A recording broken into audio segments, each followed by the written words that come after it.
Have you ever felt that frustrating gap between knowing what you're capable of and actually acting on it? You have the ideas, the skills, maybe even the ambition.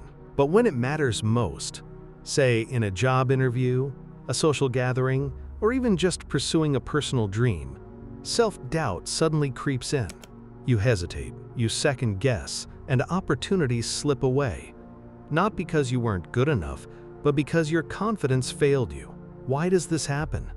Why do we, despite our talents, often feel like imposters in our own lives, constantly seeking external validation that never truly sticks?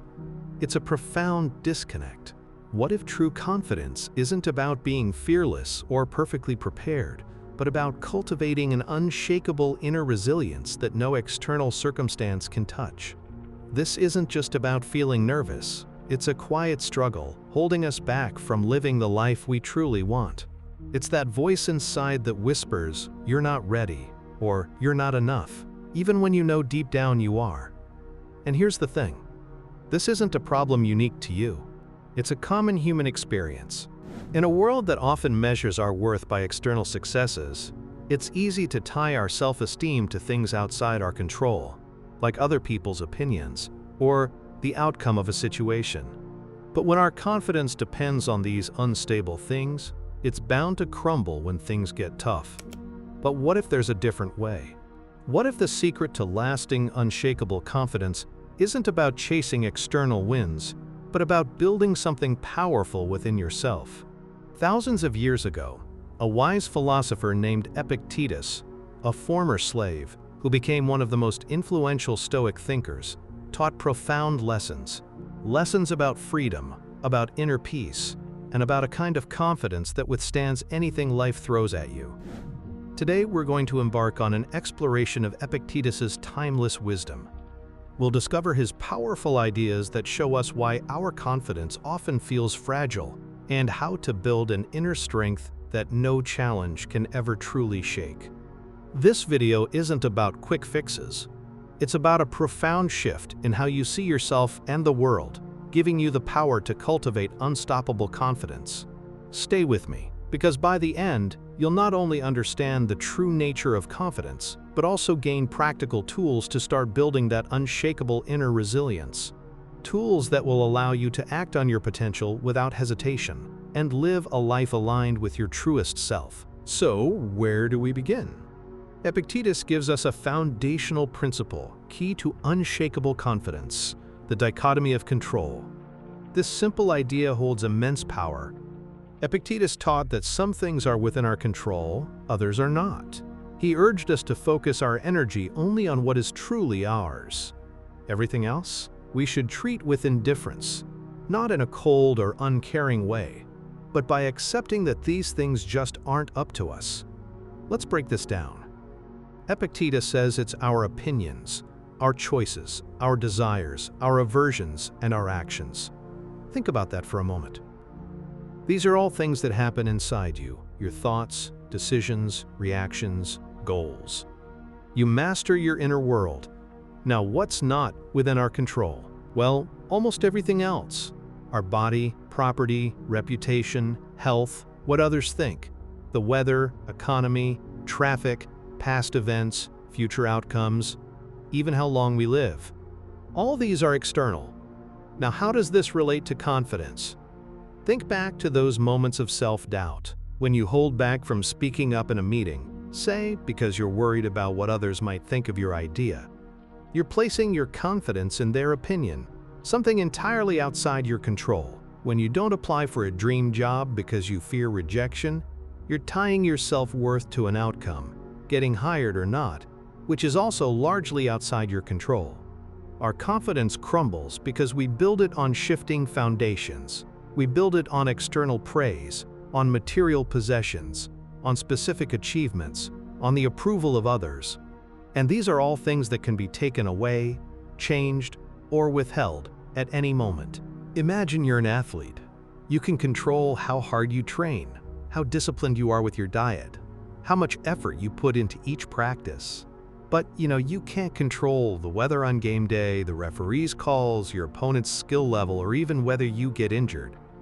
If your confidence is solely based on winning, well, it'll be shattered every time you lose, regardless of your effort.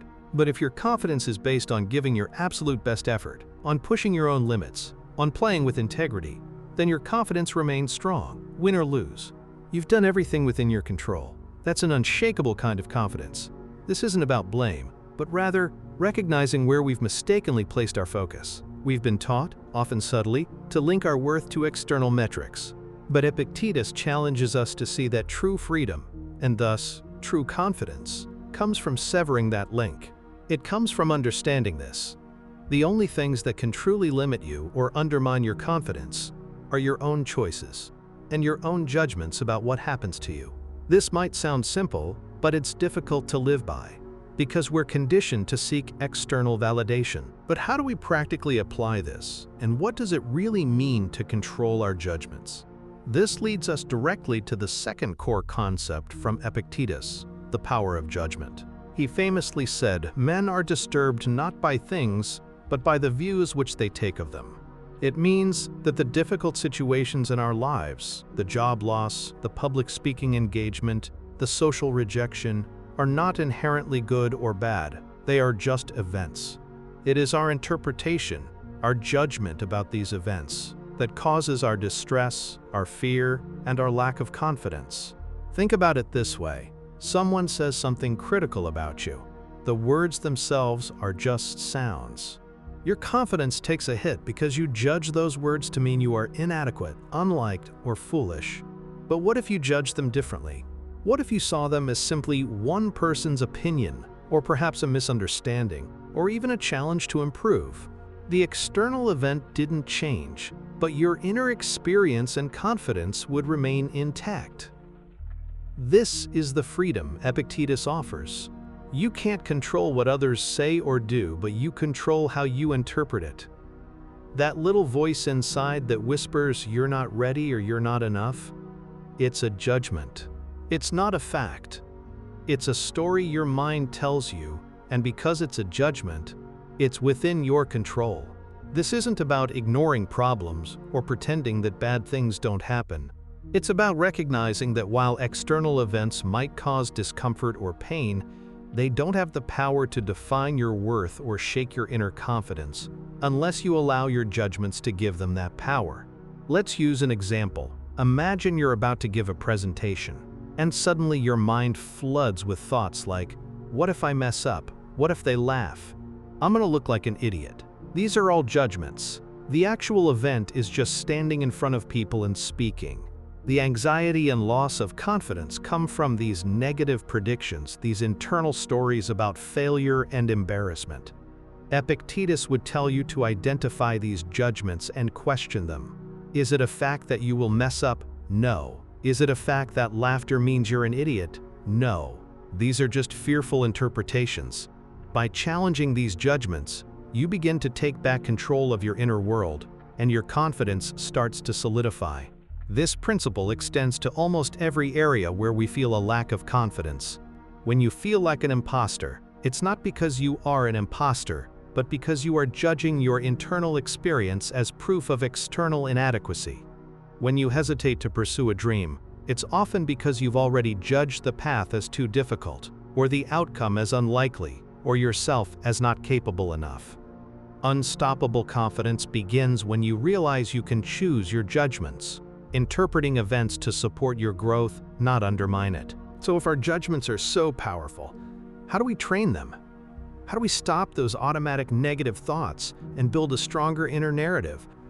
This brings us to the third crucial area where Epictetus focuses our attention, the role of desire and aversion. Epictetus taught that much of our suffering, and with that, our fragility of confidence, comes from misplacing our desires and our aversions.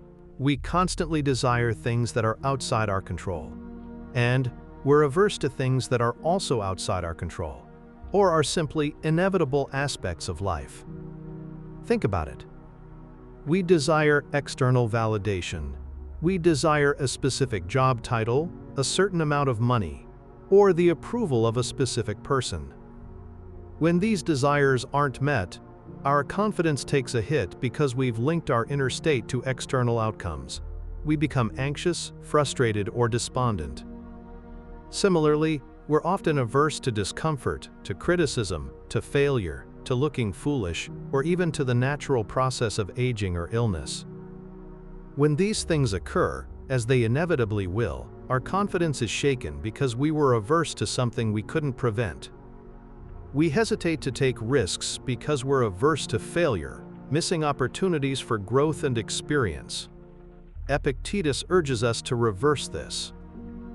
He says if you want to be free, don't wish for anything to happen that is outside your power. True freedom and true unshakable confidence comes from aligning our desires and aversions with what is truly within our power. We should only desire what's noble, what's virtuous, what is within our character to choose and control. And we should only be averse to things that are truly bad for our character, like making poor judgments or acting unjustly. Let's consider an example. You're trying to learn a new skill, say playing a musical instrument. If your desire is to be a world-famous musician, and you're averse to making mistakes or sounding bad, your confidence will constantly be on shaky ground. Every missed note, every off-key sound will feel like a devastating blow. Confirming your inadequacy, you'll likely give up quickly. But what if your desire is to simply practice consistently, to put in the effort, to learn and improve each day? And what if your aversion is only to giving up too soon, or to not putting in your best effort? Then, every mistake becomes a learning opportunity, not a blow to your confidence.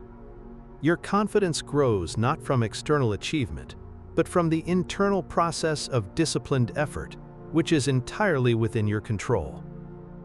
This is a profound shift. We constantly chase things that, even if we get them, often don't deliver lasting confidence because they're external and fleeting. The new car loses its shine. The promotion comes with new stresses. The praise from others might turn to criticism tomorrow. But when our confidence comes from consistently choosing integrity, effort, kindness, and rational judgment, things that are always available to us, always within our power, then it becomes truly stable. Epictetus understood that our peace and confidence are disturbed not by events, but by our desires and aversions regarding those events. To be confident, then, is to wisely choose what we attach our inner peace to. This sounds simple, but how do we shift these deep-seated desires and fears? This brings us to a powerful Stoic practice that directly addresses this. It's called the premeditation of adversity, or, in Latin, premeditatio malorum. It might sound counterintuitive, like inviting negativity, but it actually builds mental toughness and resilience, the very bedrock of unshakable confidence. So this practice involves mentally preparing yourself for potential challenges and negative outcomes. Instead of avoiding thoughts of difficulty, you actually intentionally bring them to mind. Before a big meeting, you might think, what if I forget my points? What if someone challenges me aggressively? What if my proposal is rejected? Or, before a difficult conversation, you might consider, what if the other person reacts poorly? What if they misunderstand me? What if I don't get the outcome I want? The purpose isn't to become pessimistic. No, it's really to remove the surprise and emotional sting from adverse events. By mentally walking through these scenarios, you can anticipate how you might feel, and more importantly, how you'd still act in a way that aligns with your values. You realize that even if the absolute worst happens, you can still choose your response. You can still act with courage, integrity, and grace. The sky won't fall. You won't cease to exist. You'll simply be facing a difficult situation, and you'll have already considered how to approach it. Let's say you're building a business, and you're struggling with self-doubt. You might fear failure, running out of money, or being ridiculed.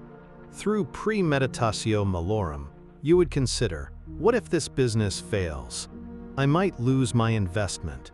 My reputation might take a hit, and I might feel embarrassed. By facing these fears head-on, you realize that while these outcomes would be unpleasant, they're not catastrophic. You could still learn from the experience, recover, and try again. You could still act with resilience. This practice helps you realize your worst fears. They aren't as terrifying as you imagined, and you have the internal resources to handle them. This practice helps us detach our confidence from external success.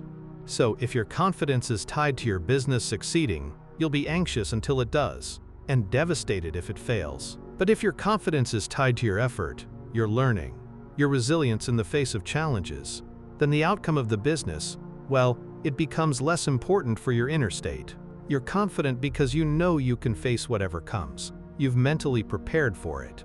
This gives you a powerful shield against the unexpected blows of life, and it builds a deep, quiet strength that makes your confidence truly unshakable. This practice offers a powerful shield. But what about acting, even when fear is present? This leads us to the final crucial aspect of Epictetus's philosophy for unstoppable confidence: the importance of action and duty, guided by our prohairesis and oikiosis. Epictetus taught that our most powerful tool, our true freedom, lies in our prohairesis, our faculty of choice, our will. This is the part of us that decides, judges, and chooses how to respond. And our duty, our purpose, is to use this faculty of choice to act in accordance with reason and virtue, regardless of external outcomes. For Epictetus, true confidence isn't about guaranteed success or avoiding discomfort. It's about acting with integrity, courage, and wisdom, simply because it's the right thing to do, and because it is within your power to choose such actions. This is where unstoppable comes from. You don't need external validation, a perfect scenario, or guaranteed success to act. You act because it aligns with your best self and true duty. Let's bring this to a practical level. You're presented with an opportunity to lead a project at work, but it feels daunting. Your old patterns of self-doubt might kick in. I'm not experienced enough. I might fail, but through Epictetus's lens, you'd first acknowledge the opportunity as an external event. Then, you'd apply the dichotomy of control. You can't control the project's outcome, or whether you'll make mistakes, or what others will think. But you can control your effort, your preparation, your willingness to learn, your integrity, and your persistence. Your confidence then comes from deciding, with your prohairesis, to embrace the challenge. You choose to put in your best effort. You choose to prepare diligently. You choose to ask for help when needed. You choose to learn from any setbacks. Even if the project doesn't succeed in the way you hoped, your confidence remains intact because you know you acted from a place of integrity and effort. You fulfilled your duty to yourself and your potential. This connects to another Stoic concept, oikiosis, often translated as appropriation or affinity. It's the idea that we naturally extend our concern from ourselves to our family, our community, and eventually all of humanity. It means acting in accordance with our nature as rational, social beings. For confidence, this means understanding our duty to fully engage with the world, to contribute, to try, and to live our values, even when uncomfortable. It's about showing up fully, not perfectly. Consider Epictetus himself. He was born a slave. He endured incredible hardships. His body was not his own. His circumstances were dire. Yet, he became one of the most influential philosophers. His confidence was not dependent on his external status or comfort. It was forged in adversity, precisely because he understood that his inner freedom, his faculty of choice, and his ability to act with virtue were the only things that truly belonged to him. He lived his philosophy, demonstrating that true confidence is an internal state, built not on what you have or what happens to you, but on who you are and how you choose to act. So, when that quiet struggle holds you back, when the voice whispers, "You're not ready," remember Epictetus. Remember that you have the power to control your judgments, to wisely manage your desires and aversions, to mentally prepare for challenges, and most importantly, to act from your deepest sense of duty and integrity, regardless of the outcome. This journey isn't easy, but it's the path to freedom that makes your confidence truly unshakable. So, we've embarked on a remarkable journey guided by Epictetus, who unlocked the secrets to a freedom few experience. We began by acknowledging that frustrating gap, knowing your potential versus acting on it. That self-doubt whispers, "You're not ready," causing opportunities to slip away, not from lack of talent, but from faltering confidence. Today, we've discovered this isn't an inherent flaw, but a disconnect from building confidence on shaky external foundations. Now you have a blueprint for something solid. We started with the bedrock, the dichotomy of control. This taught us to focus our energy solely on what is truly ours, our opinions, choices, desires, aversions, and actions. Everything else, others' opinions, outcomes, even our body, falls outside this sacred circle. When you internalize this, your confidence can never be shattered by external forces, because it isn't dependent on them. It rests firmly on your own inner power. From there, we delved into the power of judgment. Epictetus showed us that events are neutral. It's our judgments and interpretations that cause distress, fear, and self-doubt. That nagging voice isn't a fact. It's a judgment you can challenge and change. By understanding this, you gain incredible freedom. You can't control what happens, but you control how you interpret it, how you react, and what meaning you assign. This is the ultimate shield for your confidence. Then we explored the role of desire and aversion.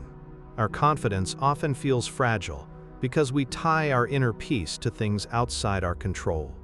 Epictetus urged us to align our desires with what is noble and within our power, and to be averse only to poor judgment. When your desire is simply to put in your best effort and act with integrity, your confidence becomes unshakable. It's no longer vulnerable to external outcomes. You are confident because you act in alignment with your truest self, regardless of applause or criticism. To practically build this inner strength, we embraced the premeditation of adversity. This isn't about inviting negativity. It's about strategically preparing your mind for inevitable challenges. By mentally walking through potential difficulties, you strip them of their power to surprise and overwhelm. You realize that even if your worst fears come to pass, you possess the inner resources, your judgment, choice, integrity, to meet them with resilience. This practice helps you detach your confidence from guaranteed success, anchoring it in your capacity to face anything. It builds a quiet, deep assurance that makes you truly formidable. Finally, we culminated in the importance of action and duty, guided by your prohairesis and oikeiosis. This is where unstoppable confidence truly comes alive. Your ultimate freedom lies in your faculty of choice, your ability to decide how you will act, regardless of fear, discomfort, or external outcomes. True confidence isn't about avoiding mistakes or guaranteeing success. It's about courageously engaging with the world, acting with integrity, wisdom, and effort, simply because it aligns with your highest self. It's about showing up fully, not perfectly. Epictetus himself taught us that confidence isn't found in what you have or what happens to you, but in who you are and how you choose to act. So if you've ever felt that quiet struggle, that inner voice whispering, "You're not ready," know this: you were never truly lacking. What you lacked was a clear understanding of where your power truly resides. You were trying to build a castle on shifting sand, when all along you possessed the bedrock of unwavering inner strength. The journey to unstoppable confidence isn't about becoming fearless. It's about recognizing that fear, like all external events, doesn't control you, unless your judgment gives it that power. It's about cultivating an inner resilience no external circumstance can touch, allowing you to act on your potential without hesitation, and live a life aligned with your truest self. This isn't a quick fix or a magic pill. It's a profound, liberating shift in how you see yourself and the world. A lifelong practice of aligning your inner world with what is truly within your control. Now the choice is yours. Will you continue to let external circumstances dictate your worth and hold you back? Or will you embrace Epictetus's wisdom and begin building an unshakable inner fortress? This journey, while challenging, is the path to true freedom, peace, and a confidence that cannot be undermined. It's the path to becoming unstoppable. If you found value in Epictetus's wisdom today and are ready to build unshakable inner resilience, take a practical step now. In the comments, share one judgment you're going to challenge this week, maybe about your capability or a challenging situation. Let's start a conversation and build a community around applying these powerful ideas. And if you want to continue unlocking profound insights from history's greatest minds, gain practical tools for modern challenges, and cultivate a life aligned with your highest potential, then hit that subscribe button. We're just getting started on this journey of self-mastery and philosophical exploration. Ring the notification bell so you don't miss our next deep dive into wisdom that can change your life. Thank you for watching, and remember, your confidence isn't out there waiting to be found, it's within you, waiting to be remembered and cultivated.